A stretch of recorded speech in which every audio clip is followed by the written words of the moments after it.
Hello doctor. तो कैसे हो आप? तो वही हमेशा की तरह मस्त होंगे, स्वस्थ होंगे और पढ़ाई में व्यस्त होंगे। तो एक बार आपका फिर से स्वागत है इस खूबसूरत से प्लेटफॉर्म पर जिसका नाम है एशियाई नीट।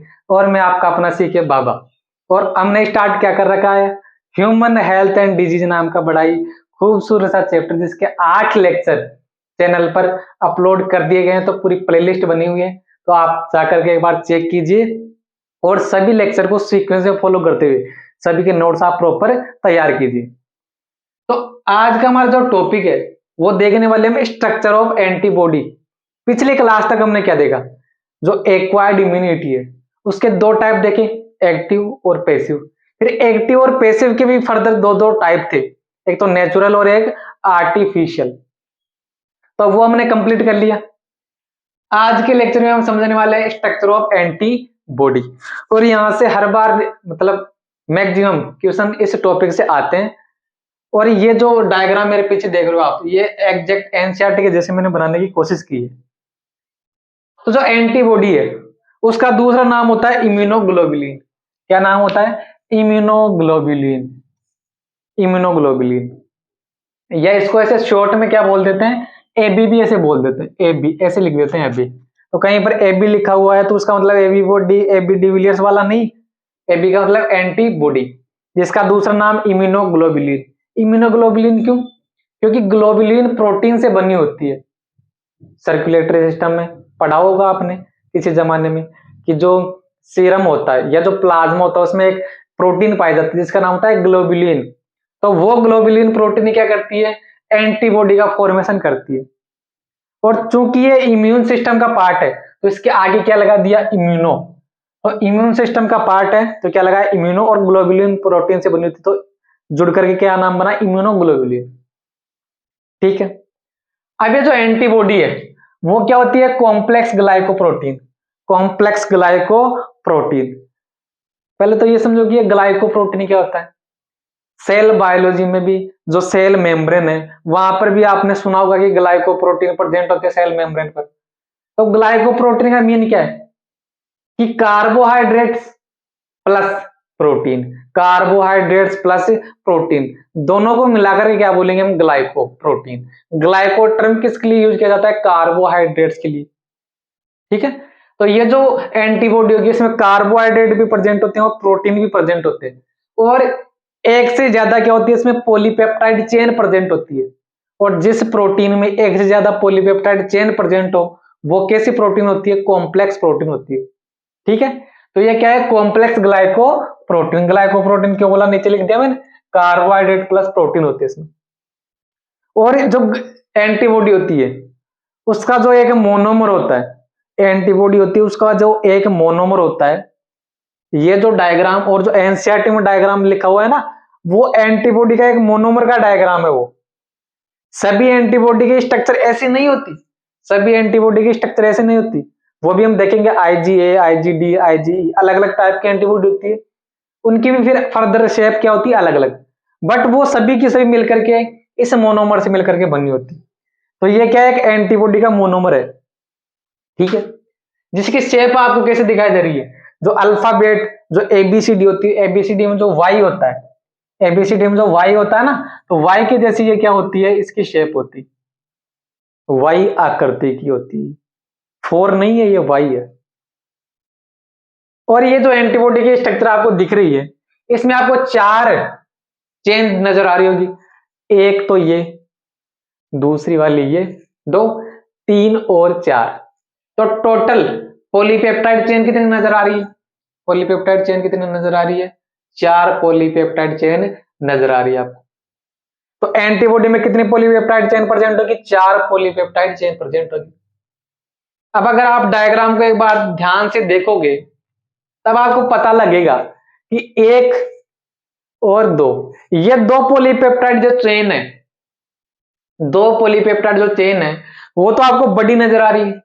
और 2 वाली जो पॉलीपेप्टाइड चेन है, ये एक तो ये और एक ये छोटी नजर आ रही है। तो पॉलीपेप्टाइड चेन दो तो कैसी होगी, भारी, जिनको क्या बोलेंगे हम, हेवी, हेवी चेन। और 2 जो पॉलीपेप्टाइड चेन है वो कैसी है, हल्की, मतलब लाइट, जिनको लाइट पॉलीपेप्टाइड चेन बोलेंगे। तो दो चार पॉलीपेप्टाइड चेन है, चार जो पॉलीपेप्टाइड चेन है उनमें से दो तो कैसी है, हेवी पॉलीपेप्टाइड चेन, और दो कैसी है, लाइट पॉलीपेप्टाइड चेन। अब सीधी सी बात है कि जो पॉलीपेप्टाइड चेन भारी होगी उसमें अमाइनो एसिड भी ज्यादा होंगे। अमाइनो एसिड बीच में से कहां आ गया, अमाइनो एसिड से ही तो पॉलीपेप्टाइड चेन बनेगी, और पॉलीपेप्टाइड चेन ही तो फिर आगे चल करके प्रोटीन बनाएगी।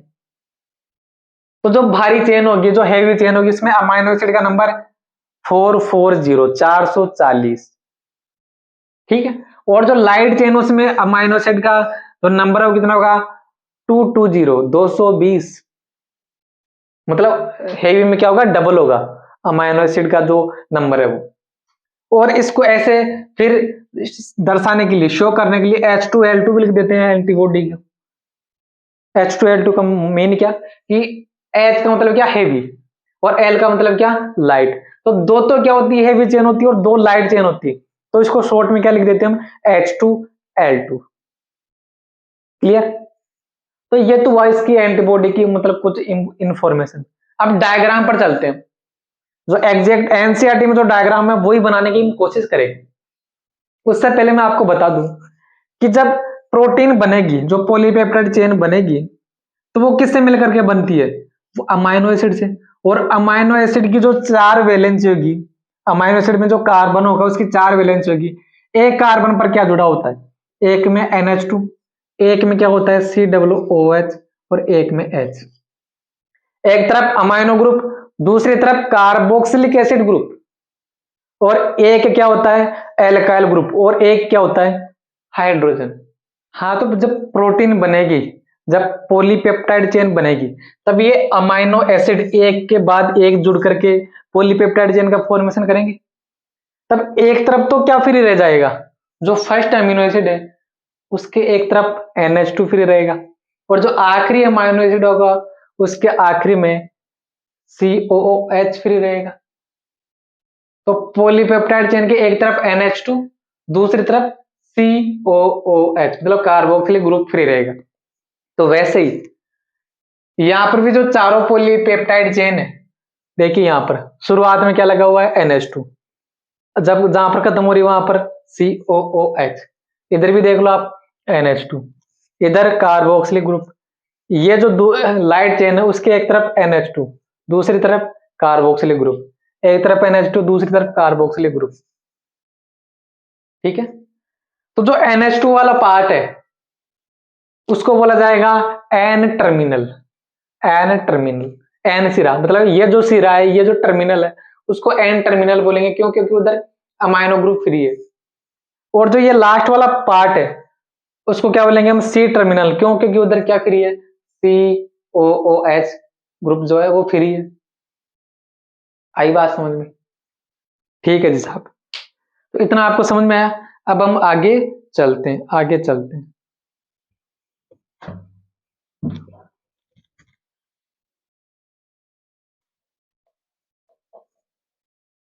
ठीक है जी साहब, तो आगे चले।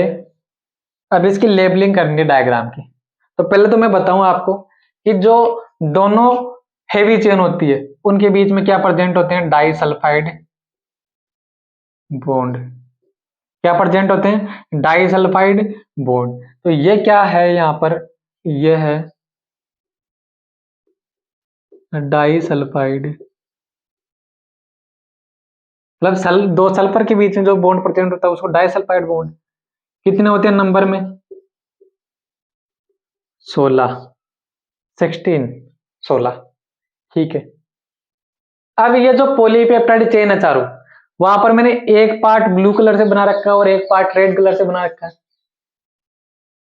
तो ये जो ब्लू वाला पार्ट है, ये जो है इसको क्या बोलेंगे हम, इसको बोलेंगे वेरिएबल रीजन। वेरिएबल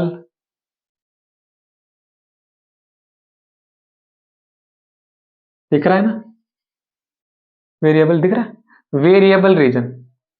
तो ये वेरिएबल रीजन कौन सी चेन का है, लाइट चेन का। तो क्या बोल देंगे, variable region of light chain. ऐसे ही ये जो वेरिएबल रीजन जो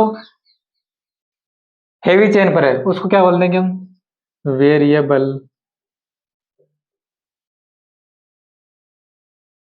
रीजन ऑफ हेवी चेन। ठीक है, अभी मैं बताऊंगा कि वेरिएबल क्यों बोल रहे हैं। फिर जो ये रेड कलर वाला जो पार्ट है, ये जो रेड कलर वाला पार्ट है, ये कौन सा रीजन है, ये कांस्टेंट रीजन है। कौन सा रीजन है ये कौन सा रीजन है, ये ये है कांस्टेंट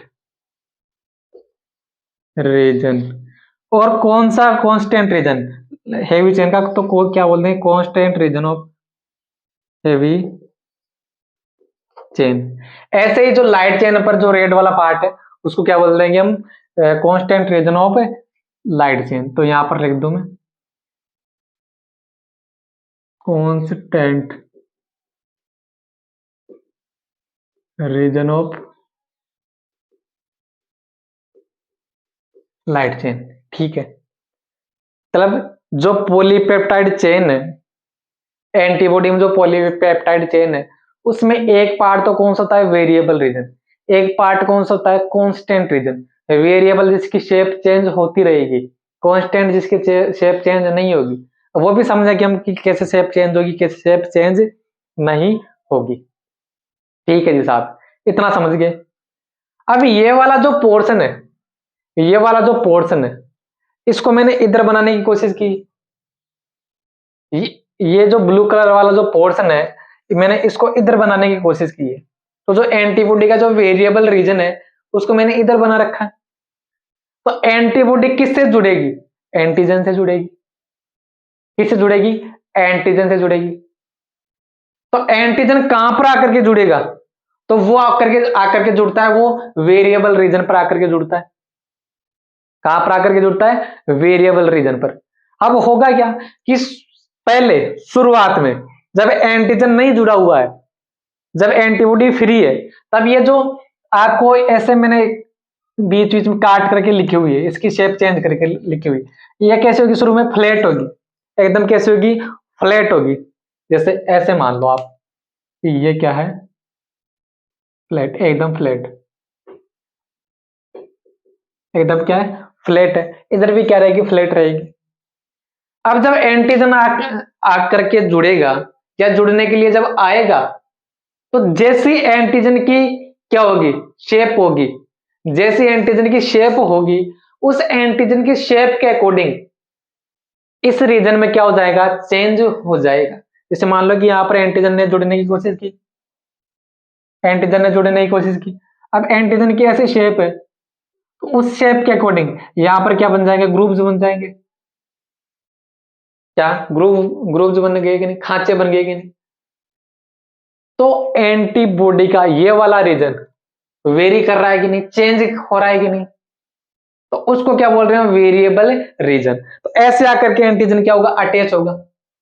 ये क्या है, वेरिएबल रीजन है किसका, एंटीबॉडी का।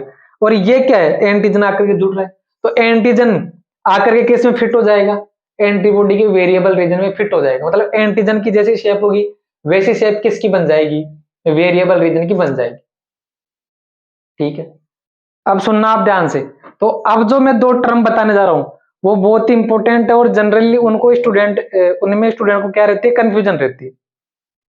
तो एंटीजन का वो पार्ट, एंटीजन का वो पार्ट जो कि किससे जाकर के अटैच हो रहा है, एंटीबॉडी से अटैच हो रहा है। जैसे मैंने ये हाथ और पैर बना रखे हैं ना, तो यही तो एंटीबॉडी से जाकर के अटैच हो रहे हैं। तो इनको बोला जाता है एपीटोप। क्या बोलते हैं इनको, एपीटोप बोलते हैं, एपीटोप बोलते हैं इनको। ठीक है, एपीटोप बोलेंगे।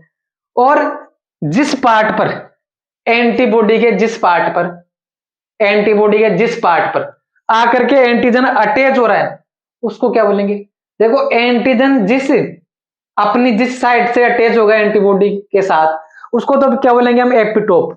बट एंटीबॉडी का वो पार्ट जो कि एंटीजन से अटैच होगा उसको क्या बोलेंगे हम, उसको बोलेंगे पेराटोप।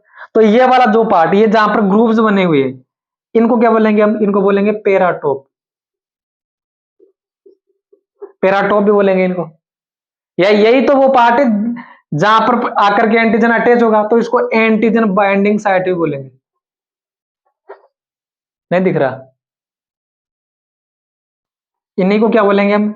Antigen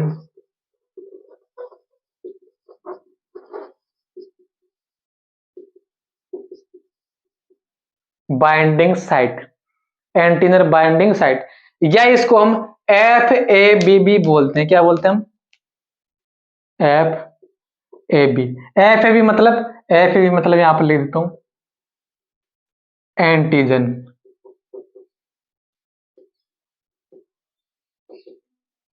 binding fragment. ये पेराटोप का दूसरा नाम है। ठीक है, तो यहां पर जो स्ट्रक्चर थी मैंने यहां पर समझाने की कोशिश की, कैसे एंटीजन आकर के अटैच होगा, किस पार्ट के थ्रू अटैच होगा, और एंटीबॉडी के किस पार्ट के साथ अटैच होगा। तो एपिटोप कहां पर प्रेजेंट होंगे? एंटीजन पर। पेराटोप कहां पर प्रेजेंट होंगे? एंटीबॉडी पर। एपिटोप किससे जुड़ेगा? पेराटोप से। आएगी नहीं बात समझ में? तो ये मैंने आपको एंटीबॉडी के बारे में कुछ इंफॉर्मेशन बताई कि इसमें 4 चेन होगी, 2 लाइट होगी, 2 हेवी होगी। हेवी चेन आपस में किसके थ्रू जुड़ी रहती है? डाइसल्फाइड बॉन्ड के थ्रू। डाइसल्फाइड बॉन्ड का नंबर कितना होता है? 16 होता है। 16 होता है। कितना होता है? 16 होता है। अब जो हेवी चेन और जो लाइट चेन होती है उस पर क्या प्रेजेंट होते हैं? एक तो वेरिएबल रीजन होता है, एक कांस्टेंट रीजन होता है। एंटीजन आकर के किस कौन से रीजन के साथ अटैच होगा? वेरिएबल रीजन के साथ अटैच होगा। ठीक है, वेरिएबल रीजन के साथ क्या होगा? अटैच होगा। और वेरिएबल रीजन पर ही क्या प्रेजेंट होते हैं? वेरिएबल रीजन पर ही क्या प्रेजेंट होते हैं? पेराटोप प्रेजेंट होते हैं। ठीक है, और ये एंटीबॉडी की स्ट्रक्चर। हर पॉलीपेप्टाइड चेन में एक तरफ एन टर्मिनल होगा, दूसरी तरफ सी टर्मिनल आपको देखने मिलता है। ठीक है, तो आप इसको नोट कर लो, फिर मैं आगे चलता हूं। तो मैं साइड में हट जाता हूं, आप इसको नोट कर लो। अभी हमने देखा कि जो light chain, heavy chain and जो लाइट चेन है, हेवी चेन और जो लाइट चेन है, उस पर क्या है? 2 साइड प्रेजेंट होती है। क्या होती है? 2 साइड। एक तो वेरिएबल और एक होती है कांस्टेंट। ठीक है, वेरिएबल और एक कांस्टेंट। वेरिएबल आपको कहां पर देखने मिलेगी? अग्रभाग पर, मतलब 4 पार्ट पे। और कांस्टेंट आपको कहां पर देखने मिलेगी? पश्चिम भाग पर, मतलब हिंड पार्ट पर, मतलब पीछे की तरफ। अब वेरिएबल के साथ कौन अटैच होगा? Antigen attach. एंटीजन यहां पर अटैच होगा, यहां पर एंटीजन अटैच नहीं होगा। ठीक है, इसकी शेप क्या होगी? चेंजेबल। कैसे होगी? चेंजेबल। जैसे एंटीजन की शेप होगी उसके अकॉर्डिंग इसकी शेप भी चेंज हो जाएगी। बट जो कांस्टेंट रीजन है उसकी शेप कैसी रहती है? फिक्स रहती है। इसकी शेप कैसी रहेगी? फिक्स रहेगी। ठीक है, तो ये एंटीबॉडी के बारे में, उसकी स्ट्रक्चर के बारे में जितनी भी इंफॉर्मेशन थी, जितनी भी एनसीईआरटी में लिखी हुई थी, और वो जो एनसीईआरटी में नहीं है आपको पता होनी चाहिए, मैंने आपको सभी इंफॉर्मेशन बता दी। अब नेक्स्ट लेक्चर में हम क्या देखेंगे? एंटीबॉडी के अलग अलग टाइप होते हैं, उनको हम समझने की कोशिश करेंगे। तो स्टूडेंट, मिलेंगे अगली वीडियो में, तब तक के लिए थैंक यू वेरी मच।